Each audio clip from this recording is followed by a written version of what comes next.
Hello everybody, welcome back to 2CTV, your global news channel with some breaking news coming from the Middle East. We are getting some worrying updates about what's been going on in the West Bank, or Judea and Samaria, if we are to be correct, but of course for international reasons, for now we just say the West Bank, the northern part of the West Bank, as we had yet another terrorist attack by the Palestinian side. Unfortunately, a number of people have lost their lives from the Israeli side, and a number of people have been injured. There is a manhunt going on currently. We're going to give you guys all the information. Of course, get your reaction live as usual.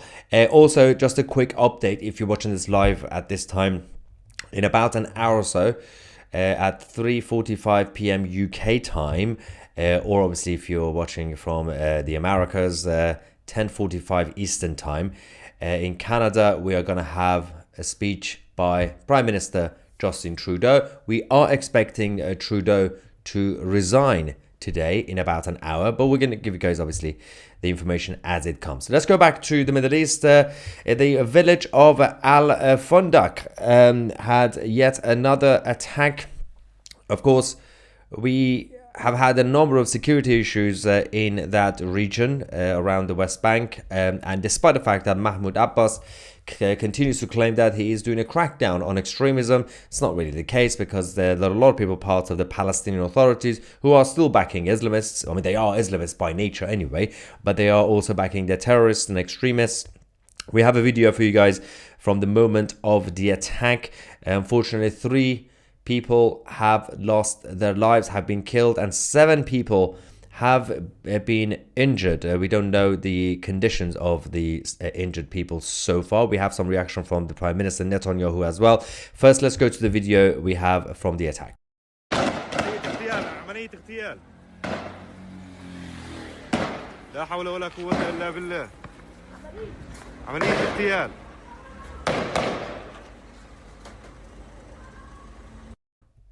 So that was the video that we have received from the Middle East. There is a robust reaction from Benjamin Netanyahu, who's come out to say that we will reach the despicable murderers and bring them to justice, along with everyone who helped them. No one will be spared. Now, this will be potentially escalating the situation with the Palestinian authorities, because until now, a lot of focus have been on Hamas in Gaza, Hezbollah in Lebanon, and of course the IRGC in Syria and Iraq and Iran. But there's been a lot of, since the 7th of October, Mahmoud Abbas came to disassociate himself with the terrorists, saying, well, they're not us, we're different. And if this investigation reveals that these people have been linked, any connection to the Palestinian Authority, and if Netanyahu is serious that nobody will be spared, then the escalation will reach the Palestinian Authority in general. Obviously, this is just the early hours of this incident. We will see what the investigation will conclude, and of course the response from the Israeli side. The IDF have started the manhunt. They haven't managed to actually get everybody who was involved in this attack.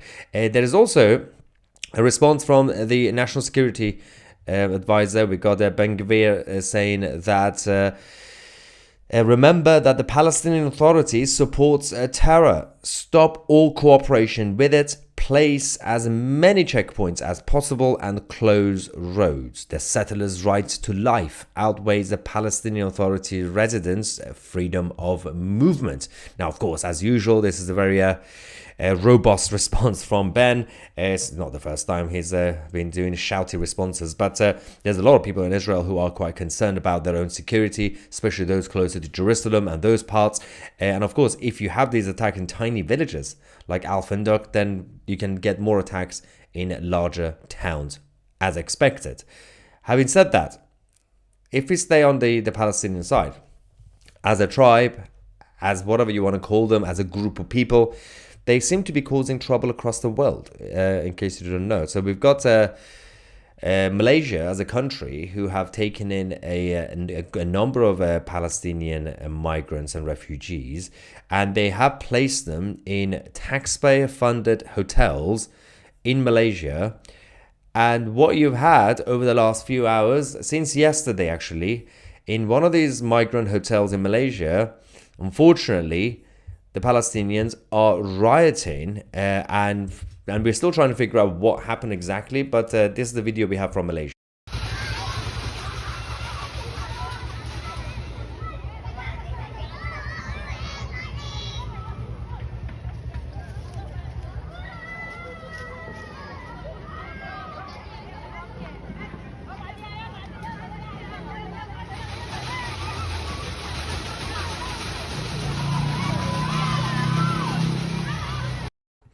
Now, we do know that for the past few days, there have been a lot of Palestinian migrants in Malaysia demanding better conditions than a luxury hotel. They want to leave the hotel. Now, Malaysia, the government in Malaysia are very robust on the fact that you have to stay here until we actually process everything, because they've been treating them. They brought them for health treatments, and they seem to be a little bit angry that they have to stay in a luxury hotel. So that's one of the biggest issues that they are currently facing in Malaysia. But of course, the Middle East is also a big problem in terms of security measures, because the Palestinian Authority are not really doing anything, despite the fact that they keep saying we are tackling extremists.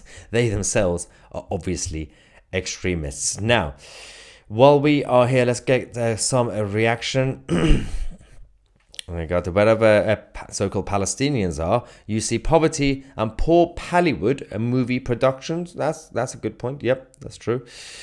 Charles Clark says, notice that they put their children up front. That's just part of the culture, unfortunately. It's like you get trained from early days as a child, that when you grow up, you use your kids as a shield, and you train them up to also do the same thing in the future. Nichols says, everywhere Palestinians, they always make trouble. But there's a reason that the Arab world don't want them.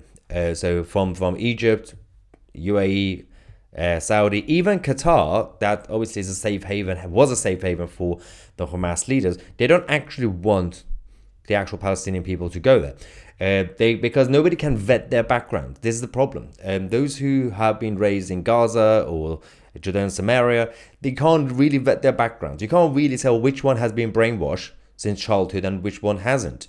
And that's why there's a lot of chaos wherever a lot of these people end up. And again, it does give a bad image to the few Palestinians who seem to be okay, and they seem to be obviously against extremism. But we can't tell which one's which. That's the biggest issue, because you can't really vet anyone's background. Now, there's some other reaction. Some says fake place Palestine. Well, it's not real anyway. It's never been a real place. Only since the 1960s they decided to create the illusion of the history of Palestine, which is not really a thing. There we go. Blue Sapphire says, history of Fakistinians start problems, refuse to acknowledge that they are at fault, cause more trouble, a response happens, and they all act like victims. That's why even the Arab world don't want them. It's a big problem.